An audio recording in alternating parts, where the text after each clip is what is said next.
Coming up, we continue our native vote coverage from San Bernardino, California. The director of the US Census Bureau talks about counting Indigenous people. New data shows Native people worked from home less than others. And we're visiting with creative Jhon Goes In Center. I am Aaliyah Chavez. Join us for those interviews, plus headlines from the ICT Newscast.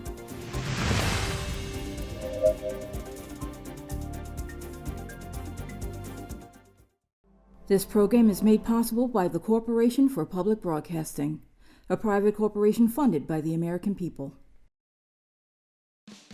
The Walter Cronkite School of Journalism and Mass Communication at Arizona State University is a proud supporter of Indian Country Today. Students at Cronkite News and Gaylord College at the University of Oklahoma cover Indigenous communities together. This important work is distributed by more than 100 news organizations. This collaboration provides a much-needed boost to coverage of Native American communities nationwide. Learn more at cronkitenews.azpbs.org.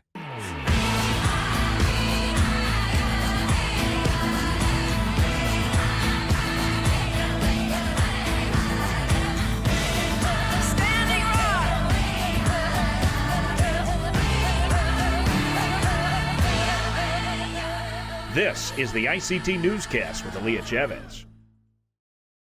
Amirawa Hopa. Thank you for joining us.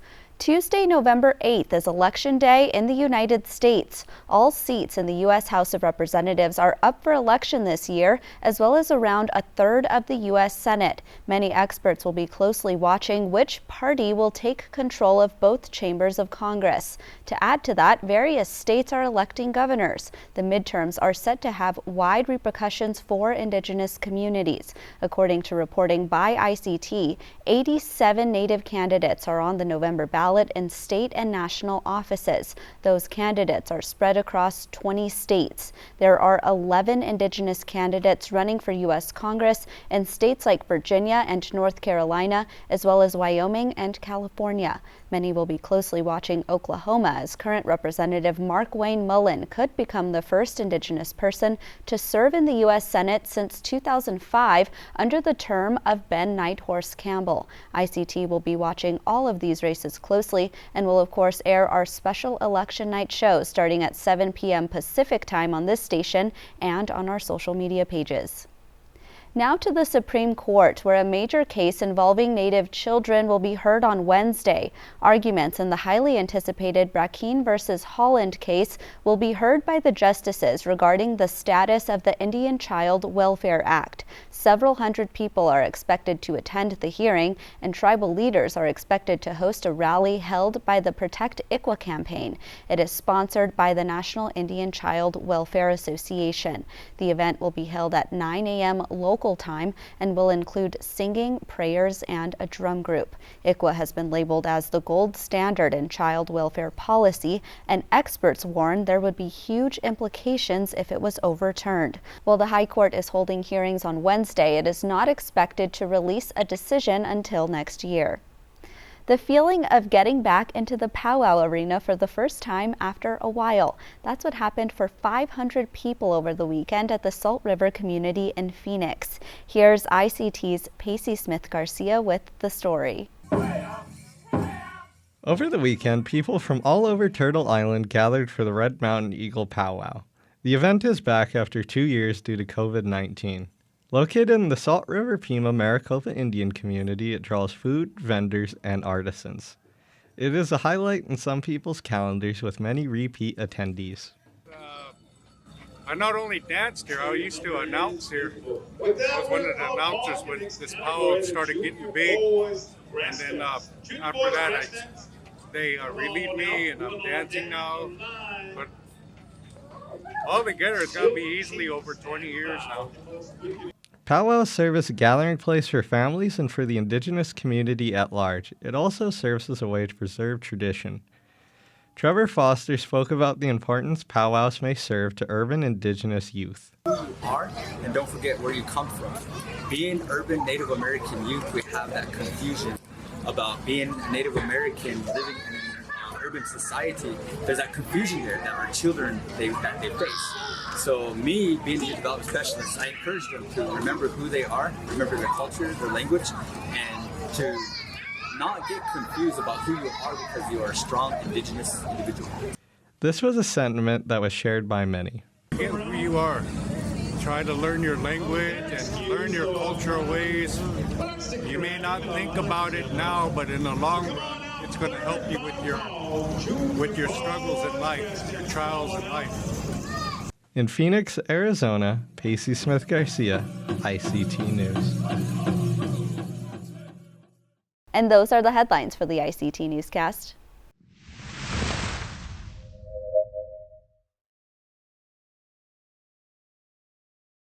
The U.S. Census is carried out every 10 years. It is an important factor for the government to learn data about Americans, and ultimately its data is used for things like funding. Robert Santos is the director of the U.S. Census. He talked about how it was rolled out in Native communities. One of the perspectives that I bring as a Latino is understanding the value of two-way partnerships, of community, of helping community, and of giving back. And as part of that, I am working with the Census Bureau so that we can establish better ties with the tribes, with Indian country, with the Alaskan Federation of Natives, and other groups, including Latino groups and African American groups and Asian groups and so forth. Historically undercounted populations, those segments of society are critically important to us. We do not want to continue that situation. It's historical because it's always been difficult. And we also recognize that, especially during the pandemic in 2020, this time around, the degree of success that we did achieve was through partnerships, was through the local communities working to help people understand the value of, number one, being able to participate in a civic fashion, doing your civic duty type of thing, but more importantly, you're contributing to information that allows for better decision making for economic development, for public health, for education, for infrastructure, things that communities really need, especially tribes.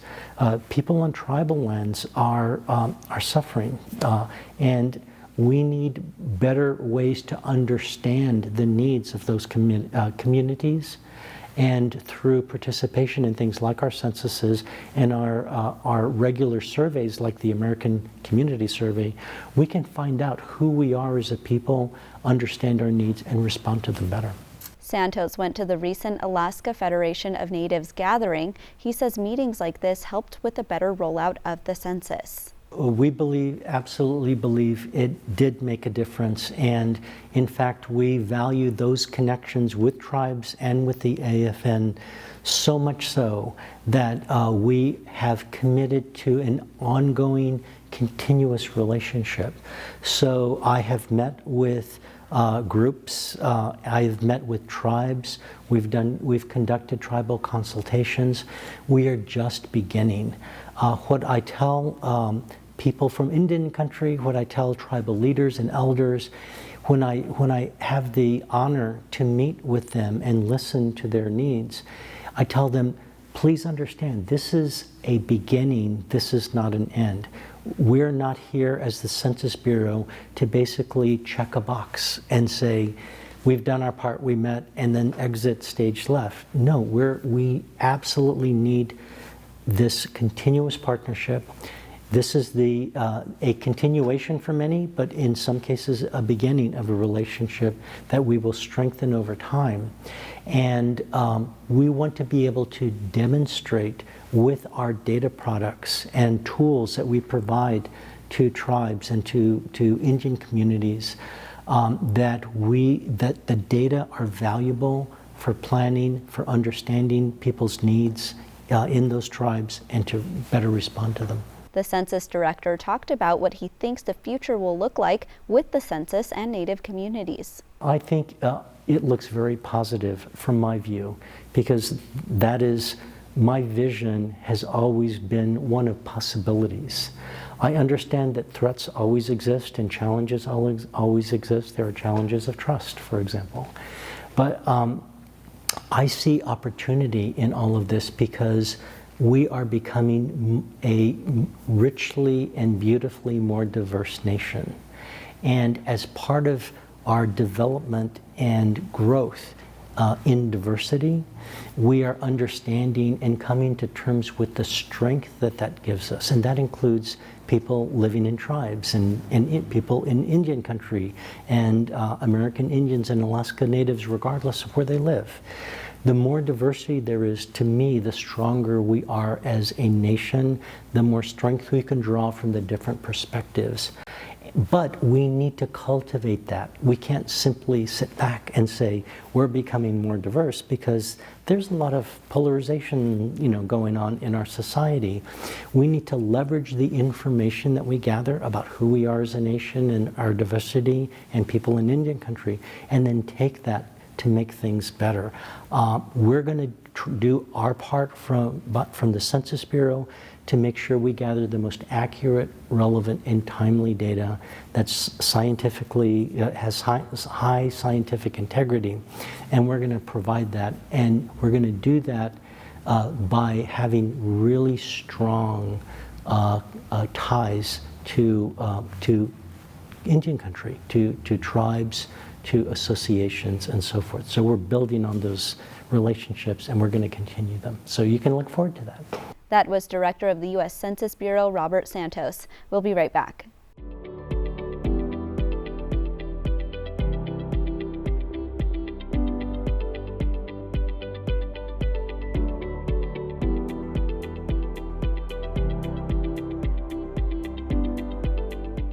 New data shows that fewer Native Americans worked at home during the pandemic than any other ethnic group. ICT's Mark Trahant talked to the authors of a new report called Native Americans Are Getting Left Behind in the Remote Work Economy. Robert Maxim and Matthew Gregg's work was published last month by the Brookings Institution and the Federal Reserve Bank of Minneapolis. Take a look at this interview.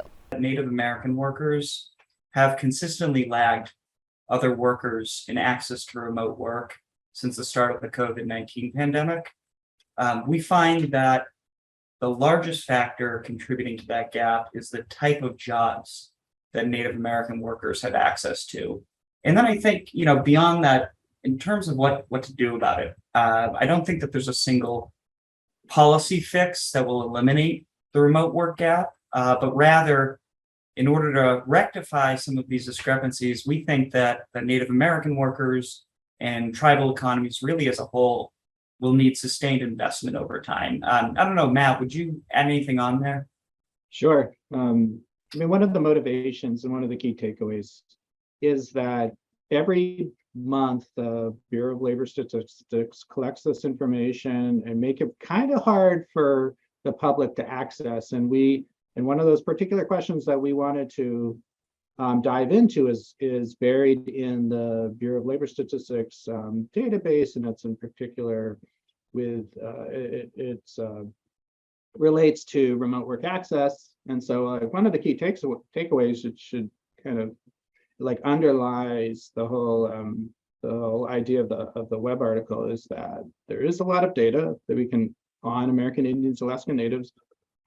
It's a kind of hard to access, and we are a part of a relatively small group of people that are trying to shed more light, in this case on a racial disparity with respect to teleworking access, and then we use that as one of the key takeaways. And then of course the results are that there's pretty large racial gap in teleworking among all the racial groups that are measured by the Bureau of Labor Statistics. American Indians, Alaska Natives, on average, had the lowest remote work access rate. It was lower relative to other races at the start of the pandemic. It's also, the last month of data, it's still the lowest. So it's this kind of constant story, and we're just trying to shed light on not only the remote work access, but what it kind of symbolizes. And it symbolizes it's kind of a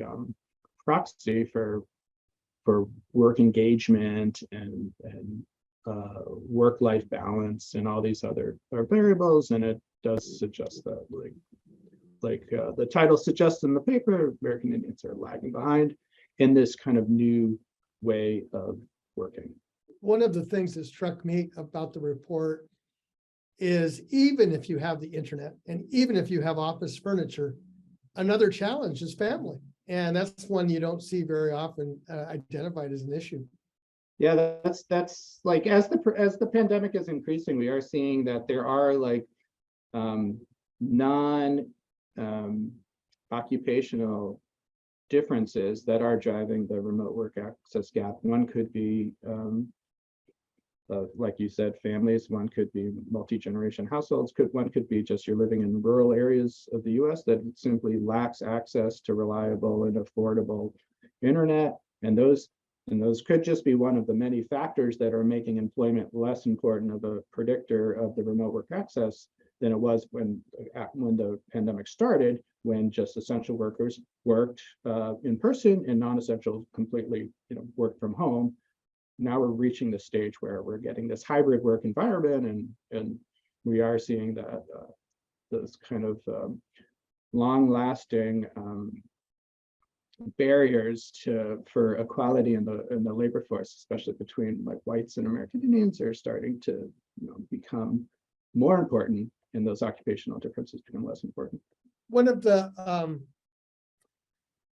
notes that I thought was interesting is that the opportunity here, one with investment, but two is just kind of a rethinking priorities. Given remote work, those that have resources and have the ability to have the internet, an office, and a place to work, aside from multi-generational households, you could actually move home in this environment and build a career in a way that you couldn't before the pandemic.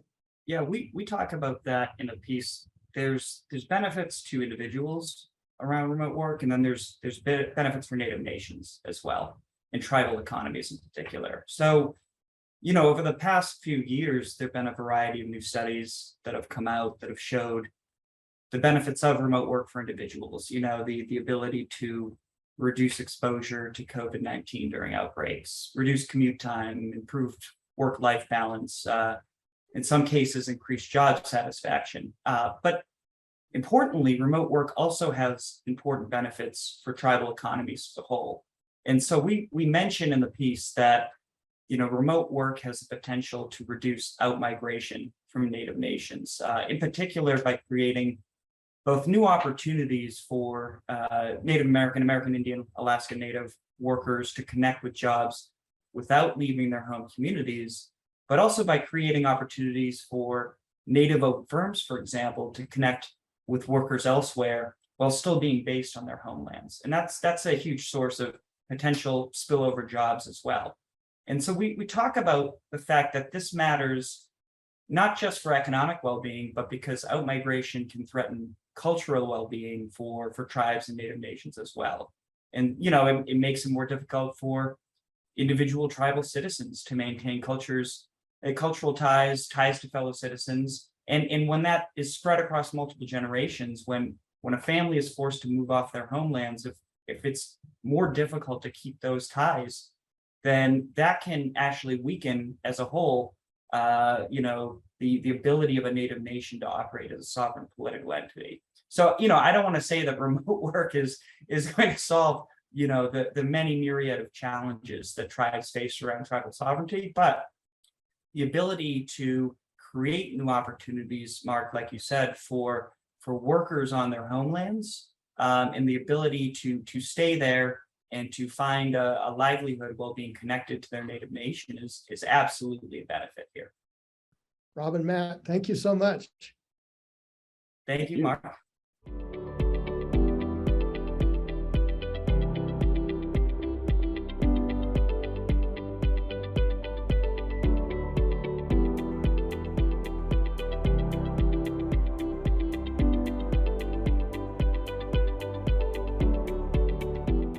He's many things to many people, but artist is not a term he uses. Jhon Goes In Center has a studio at Racing Magpie in Rapid City, South Dakota. ICT's Shirley Snavy has this interview. I don't in so much use the title as artist. I consider myself a creative because I create in other realms other than just making adornment pieces, but I do a lot of other things too, so that's the kind of profiles I would say the creativity of Native people, you know, because we're all ingenuous.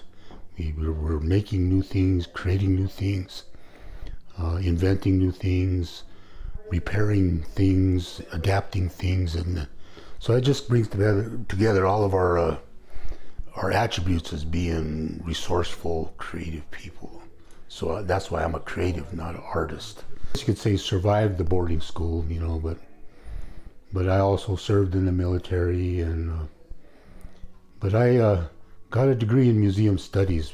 I was really interested in the antiquities of our culture in particular.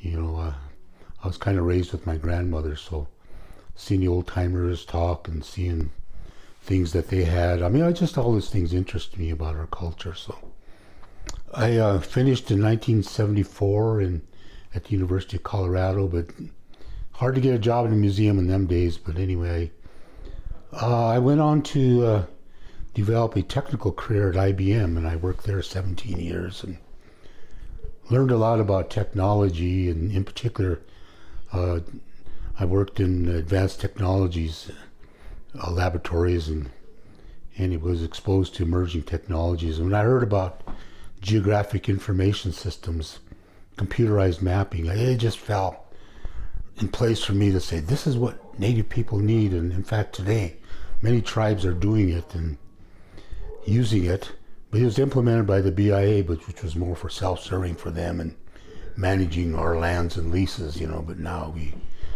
are doing things ourselves. So I'm still involved in that technology, where I've actually gone on to do work in Canada, helping First Nations with treaty and helping them develop maps, and I can tell a whole story about their kind of maps. But even today, I'm still doing that. I'm working with a broad organization called the Capacity Building Center for Tribes, and we're helping tribes, and I'm with a team for technical services, doing needs assessments, implementation strategies for. Right now, I'm working on a project to help the Yurok tribe inventory and make a map of all their social welfare resources, not only within their tribe, within a tri-county area. And this is all for social welfare and child protective services. So when I was first asked about doing this, I just like, wow, that's so great that we're pushing the technology in a humanistic way, where it's not just managing resources. We're preventing and healing the social system through technologies like that. So this technology I work with answers this question: where are your children?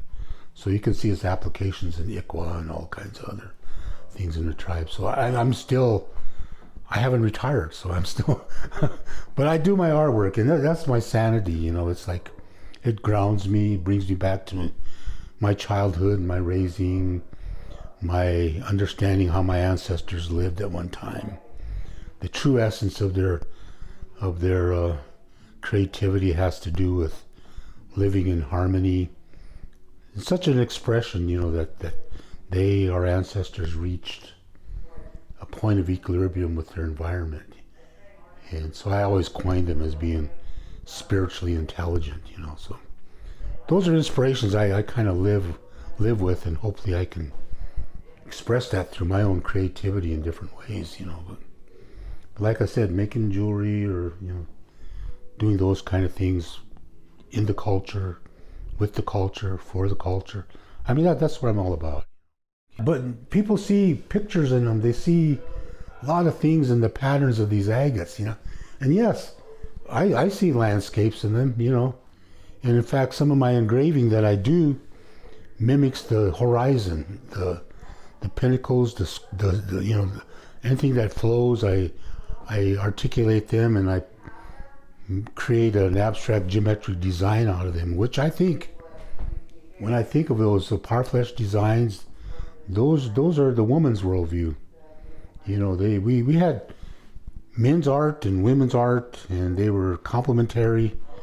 The women's worldview, they were able to create these abstract geometric designs. Men did more of the pictorial designs, so our art at that time historically was, integrated to reflect man and woman and gender balance, Yeah, that's the way I see it. And so, but what I do with my engraving is to not stamp work, but to engrave in metal and preserve those abstract geometric designs that reflect the landscape, the cosmos, symbologies for our spiritual realm that we live in. So I think that's what we should be doing as artists. And I'm not creating this for the non-native world. It's for me and my relatives. That was Jhon Goes In Center, and that's a slice of our Indigenous world. For all the latest, visit ictnews.org. From all of us in the newsroom, stay safe, my relatives. Sometimes you got to take a stand, just because you know you can. Oh, you got to run, you got to run.